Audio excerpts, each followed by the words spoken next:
রসুলপুর গ্রামের মানুষেরা ছিল খুবই সহজ সরল প্রকৃতির। সারাদিন তারা কাজকর্ম করে যা 2 পয়সা রোজগার করে তা দিয়েই দুমুঠো খেয়ে রাত কাটিয়ে দেয়। গ্রামের পাশ দিয়ে একটা ছোট্ট নদী বয়ে যায়। গ্রামের বৌদিঝিরা সেখানে সকাল সন্ধ্যা জল নিতে আসে। এমনই এক সন্ধ্যায়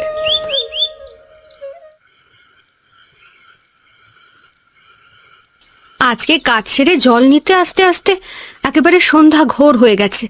এতটা দেরি কখনো হয় না। যাই বাবা, তাড়াতাড়ি নদী থেকে কলসিটায় জল ভর্তি করে বাড়ির দিকে চলে যাই।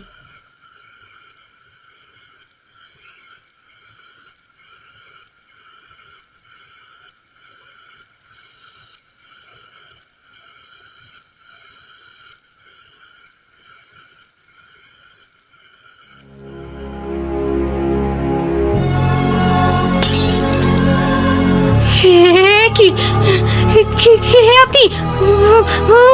ভূত! ও বাবা গো, ভূত! ভূত নয় রে, ভূত নয়, আমি জিনের বাদশা। তোকে দেখা দিয়েছি। তোর কত ভাগ্য জানিস? তুই জানিস? জিনের বাদশা, দয়া করে আমাকে মারবেন না। আমি তো আপনার কোনো ক্ষতি করিনি।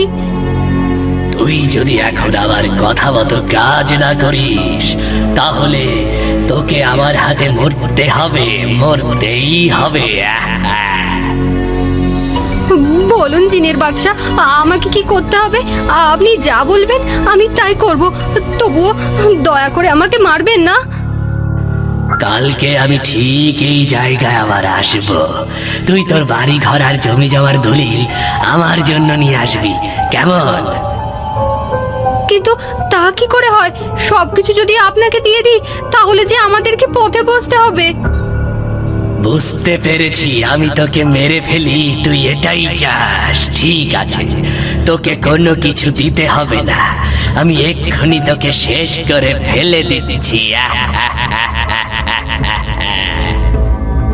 ক্ষমা করে দিন জিনের বাদশা, আমার ভুল হয়ে গেছে। আমি আপনার জন্য সবকিছু কালকেই নিয়ে আসবো। আমাকে পথে দাঁড়াতে হলেও অন্তত প্রাণে তো বেঁচে থাকবো। কথাটা মনে থাকে যেন। কাল ঠিক এই সময়ে এই জায়গায়, কেমন? এই বলেই হঠাৎ জিনের বাদশা অন্ধকারে মিলিয়ে যায়। রোকেয়া ভয়ে কাঁপতে কাঁপতে কোনো মতে ছুটে বাড়িতে ফিরে আসে। বারান্দায় তখন রতন বসেছিল। রোকেয়াকে এভাবে ফিরে আসতে দেখে সে একটু আশ্চর্য হয়। কি গো রোকেয়া, তুমি এই ভর সন্ধ্যাবেলা আবার ছুটতে ছুটতে কোথা থেকে এলে?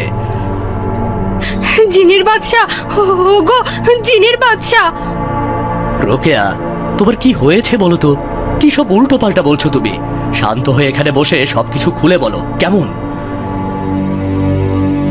আমি নদী থেকে জল নিয়ে ফিরছিলাম। হঠাৎ করে আমার সামনে এক জিনের বাদশা এসে উপস্থিত হয়।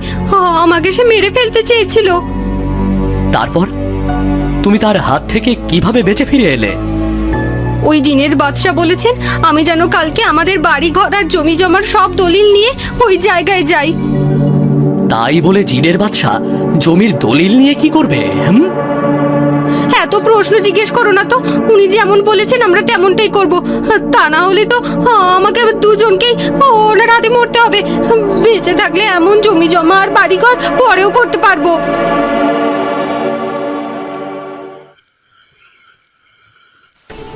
সেদিন রাতের বেলা মোহন কাজ শেষে বাড়ির দিকে ফিরছিল। গ্রামের বাইরে থেকে যে পথটা এসে গ্রামের ভেতরে ঢুকেছে সে পথটা বেশ নির্জন। আজকে বাড়ি ফিরতেই একটু বেশি দেরি হয়ে গেল। আশেপাশে কোনো লোকজনও দেখতে পাচ্ছি না। এই পথটা আবার বেশি ভালো না। ভালোই ভালোই বাড়ি পৌঁছাতে পারলে ভালো হয়। মোহন যখন এই কথা বলতে বলতে ব্যস্ত পায়ে হেঁটে যাচ্ছিল ঠিক তখনই তার সামনে এসে হাজির হয় সেই লম্বাকৃতির জিনের বাদশা। বাঁচাও, কে কোথায় আছো? বাঁচাও, আমাকে মেরে ফেললো, বাঁচাও। চুপ কর মোহন, চুপ। তা না হলে কিন্তু সত্যি সত্যি এখনই তোর ঘাড় মোটকে মেরে ফেলবো রে। বিশ্বাস করুন, আমি কোনো অপরাধ করিনি। আমাকে মারবেন না, বিশ্বাস করুন, আমাকে মারবেন না। আমি হলাম জিনের বাদশা। আমি জানি তুই কি অপরাধ করেছিস আর কি করিসনি। হে জিনের বাদশা, আমি যদি কোনো ভুল করে থাকি তাহলে দয়া করে আমাকে ক্ষমা করে দিন, আর আমাকে ফিরে যাওয়ার পথ করে দিন। ফিরে তো যাবি অবশ্যই, তবে তার আগে তোর কাছে যা যা আছে সব কিছু এখানে রেখে যা রে পাগলা। কিন্তু আমার কাছে যে কিছুই নেই। তুই আবার আমার সাথে মিথ্যা কথা বলছিস। তুই কাজ শেষ করে এসেছিস, নিশ্চয়ই তোর কাছে কাজের মজুরির টাকা আছে। আপনি কি করে জানলেন জিনের বাদশা? আপনি কি করে জানলেন? আমি যে কাজ করে ফিরছি, এটা কি করে জানলেন? আমি তোর সব কিছুই জানি রে পাগলা, সব কিছুই জানি। এখন ভালোই ভালোই যা আছে সব বের করে দে, তা না হলে কিন্তু তোর পরিণতি খুব খারাপ হবে, খুবই খারাপ।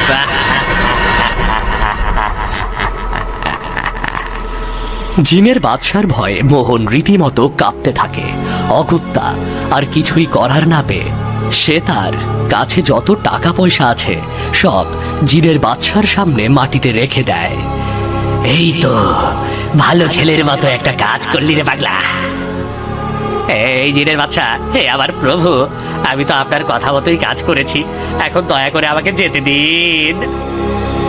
হ্যাঁ, নিশ্চয়ই আমি তোকে যেতে দেব। যা যা যা যা যা যা, এক্ষুনি ছুটে এখান থেকে চলে যা। তবে সাবধান, ভুলেও পেছনের দিকে তাকাবি না। জিনের বাদশা মোহনকে যাওয়ার সুযোগ করে দিতেই মোহন এক ছুটে ওখান থেকে চলে যায়।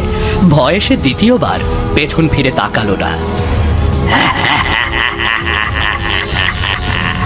আমার ভয়ে একেবারে যা যা ছিল সব কিছুই দিয়ে গেল।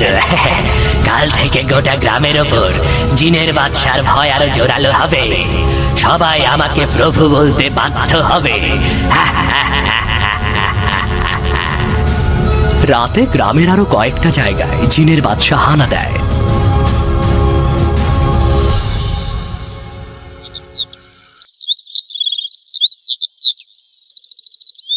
পরদিন সকাল হতে না হতেই গোটা গ্রামে জিনের বাদশার আতঙ্ক ছড়িয়ে পড়ে।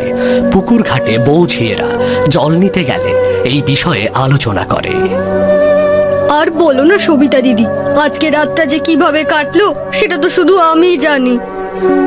গোটা গ্রামে এই জিনের বাদশার আতঙ্ক ছড়িয়ে পড়েছে, কেউ এখন আর নির্ভয়ে বাইরেও বের হতে পারছে না।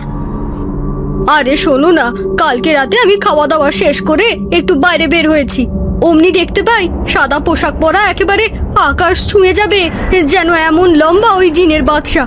ভয়ে তো আমি একেবারে কাঠ হয়ে গেলাম। শুনলাম কয়েকজনের কাছ থেকে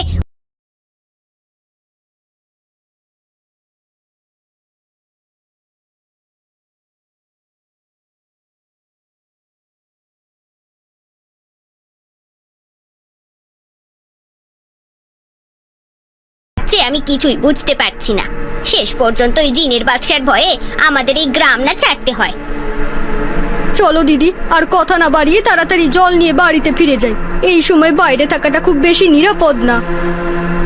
হ্যাঁ, তাই চলো।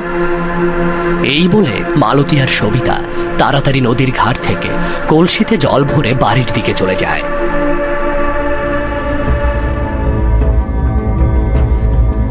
পথে যেতে যেতে হঠাৎ দেখা হয় রোকেয়ার সাথে। কি গো রোকেয়া, আজ সকালবেলা তুমি নদীর ঘাটে জল নিতে এলে না যে? আর জল নিয়ে কি করবো গো দিদি, আমার যে আজকেই সবকিছু শেষ হয়ে যাবে। ঘরের মানুষটাকে নিয়ে একেবারে পথে বসতে হবে। এসব কি আবোল তাবোল বলছো রোকেয়া? তোমরা তো বেশ সুখেই আছো, তাহলে পথে বসতে হবে কেন? ওই জিনের বাদশার নজর পড়েছে আমাদের উপর, এখন কি আর ভালো থাকার উপায় আছে? তার মানে ওই জিনের বাদশা তোমাদের সামনেও এসেছিল? শুধু আসেনি, এসে একেবারে আমাকে মেরে ফেলার হুমকি দিয়েছে। বলল যদি আজকের ভিতর আমি আমার বাড়ি ঘর আর জমি জমার দলিল তার হাতে তুলে না দিই, তাহলে তার হাতে আমাদেরকে মরতে হবে। এই সর্বনেশে কাণ্ড, এসব ভাবলেও তো আমার ভয় করে। তা এখন কি ভাবলে রোকেয়া? এখন কি করবে? কি আর করব, আমি তো আমার ঘরের মানুষটাকে বলে দিয়েছি যে এসব বাড়িঘর জমি জমা পরে আরো হবে, আগে প্রাণে বেঁচে নি। তার মানে তোমরা তোমাদের সমস্ত দলিল ওই জিনের বাদশার হাতে তুলে দিচ্ছ? হ্যাঁ, আজকে সন্ধ্যার দিকে নদীর ঘাটে ওই জিনের বাদশা আবার আসবে, তখনই আমরা তার হাতে সব দলিল তুলে দেব। জানি না কার কপালে কখন কোন বিপদ নিয়ে ওই জিনের বাদশা নেমে আসে। চলো গো দিদি, তাড়াতাড়ি বাড়ি ফিরে যাই। হ্যাঁ হ্যাঁ, চলো চলো, যাই গো রোকেয়া। ব্যস্ত পায়ে মালতী আর সবিতা হেঁটে চলে যায়। সেদিন সন্ধ্যার ঠিক আগেই নবীন এসে গ্রামে ঢোকে। চাকরি সূত্রে নবীন শহরে থাকে। এই গ্রামের ভেতর বলতে গেলে নবীনই সব থেকে শিক্ষিত ছেলে। গ্রামে ঢুকতে একটা জঙ্গলের মতো ছোট জায়গা পড়ে। তার পাশ দিয়ে আসতেই হঠাৎ নবীন থমকে দাঁড়িয়ে যায়।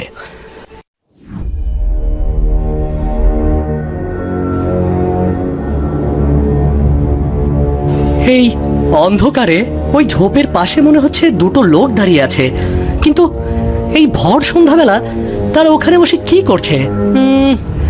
এতটা দূর থেকে অন্ধকারে ঠিক মতো দেখতেও পাচ্ছি না।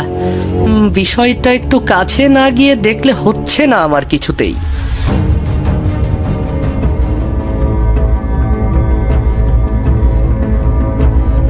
ওরা দুজনেই জঙ্গলের ভেতরে কি করছে?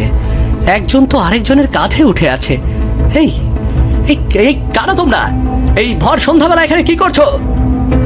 হঠাৎ করে নবীনের গলা শুনতে পেয়ে ওই লোক দুটি দ্রুত ছুটে পালিয়ে যায়। নবীন আর তাদের পিছু নিল না, কিন্তু যে জায়গায় ওই দুটো লোক দাঁড়িয়ে ছিল সেখানে যেতেই দেখতে পায় একটা লম্বা সাদা পোশাক পরে আছে মাটিতে। এত লম্বা ধবধবে সাদা পোশাকটা এখানে পড়ে আছে কেন? এটা কি তাহলে ওদের কোনো পোশাক?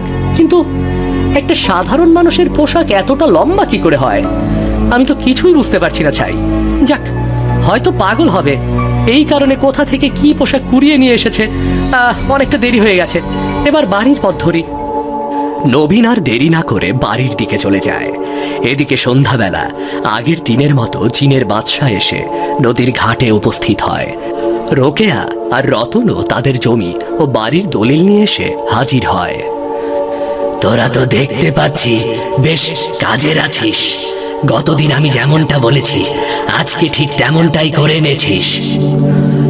আপনার কথা মতো না চললে আজ যে আমাদের দুজনকেই মরতে হতো। এই তো ভালো ছেলের মতো কত সুন্দরভাবে বুঝে গেলি। এই কথাটা গ্রামের সব মানুষের মাথায় ভালোভাবে ঢুকিয়ে দে। আমার কথা মেনে যে চলবে না তাকে মরতেই হবে।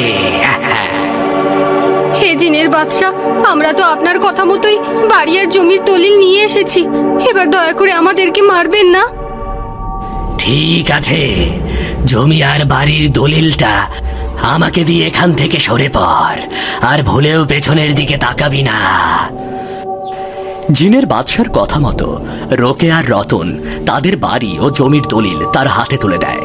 তারপর তাড়াতাড়ি ওখান থেকে ছুটে পালিয়ে যায়। ভয়ে তারা একবারও পেছনের দিকে তাকালো না। ঠিক তখনই ওই সাদা লম্বা পোশাকের ভেতর থেকে বের হয়ে আসে দুটো মানুষ। কেমন বুদ্ধি করেছি তাই বল? একেবারে ভয়ে সবার অবস্থা খারাপ রে। তার বলতে, এমন চলতে থাকলে তো আমরা কিছুদিনের ভিতরেই বড়লোক হয়ে যাব। তবে আমাদের কিন্তু আরো সাবধান হতে হবে রে। আজকে সন্ধ্যাবেলার কথাটা বলে নেই, আর একটু হলেই তো ধরা পড়ে গিয়েছিলাম রে। আরে তুই এত চিন্তা করিস না, আমরা যা বুদ্ধি করেছি না তাতে কেউ আমাদেরকে ধরতে পারবে না। ভয়েই তো সবার অবস্থা খারাপ, আমাদেরকে ধরবে কিভাবে? হ্যাঁ, তা অবশ্য তুই ঠিকই বলেছিস, তবুও সাবধানের বার নেই রে। আমাদেরকে সবসময় সতর্ক থাকতে হবে। চল চল, আর দেরি না করে এই দলিলগুলো নিয়ে এখনই এখান থেকে সরে পড়ি।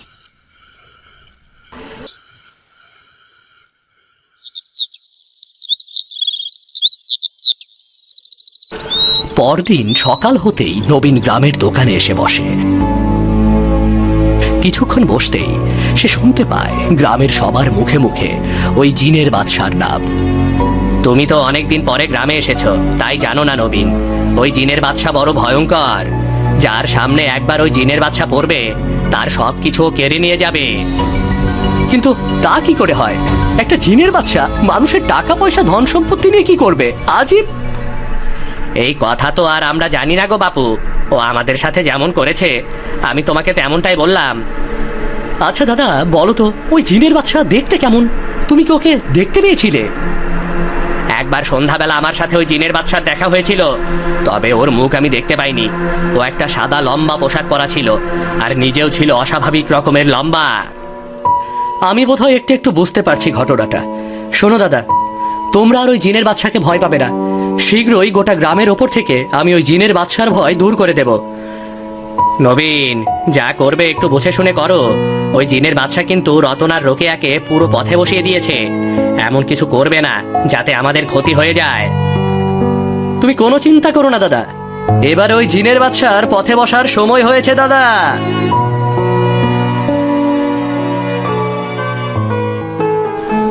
এদিকে মোহনের কাছ থেকে ওই জিনের বাদশা সম্পর্কে এই কথা শুনে নবীন নদীর পার ধরে একা একা হাঁটতে হাঁটতে বলে, তার মানে গতদিন সন্ধ্যায় আমি যে দুটি লোককে দেখতে পেয়েছিলাম তারাই আসলে জিনের বাদশা সেজে গোটা গ্রামবাসীকে ভয় দেখায়।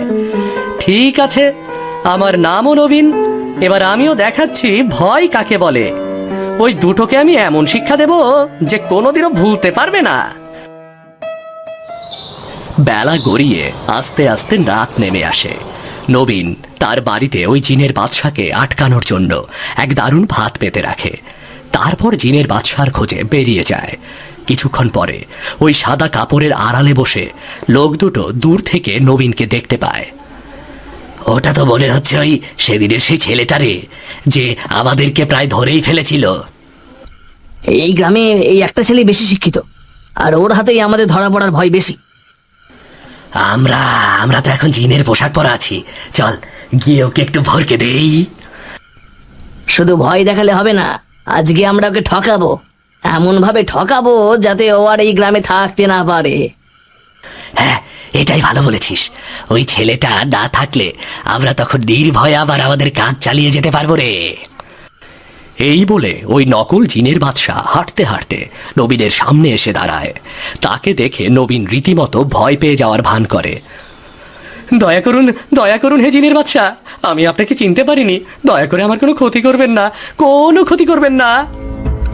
শুকনো কথাই তো চিড়ে ভেজে না রে পাগলা। তোর কাছে যত ধন সম্পত্তি আছে সব আমায় দিয়ে দে, তবে আমি তোর কোনো ক্ষতি করব না। কিন্তু জিনের বাদশা, আমার কাছে যে এখন কোনো ধন সম্পত্তি নেই, সব বাড়িতে রাখা আছে। আপনি আমার সাথে আমার বাড়িতে চলুন, আমি সবকিছু আপনাকে বের করে দিচ্ছি। চল, তবে আমার আসার কথা গ্রামের আর কেউ যেন না জানে। ঠিক আছে জিনের বাদশা, আপনি শুধু আমার ক্ষতি করবেন না, কেমন? বাকিটা সব আমি দেখে নিচ্ছি।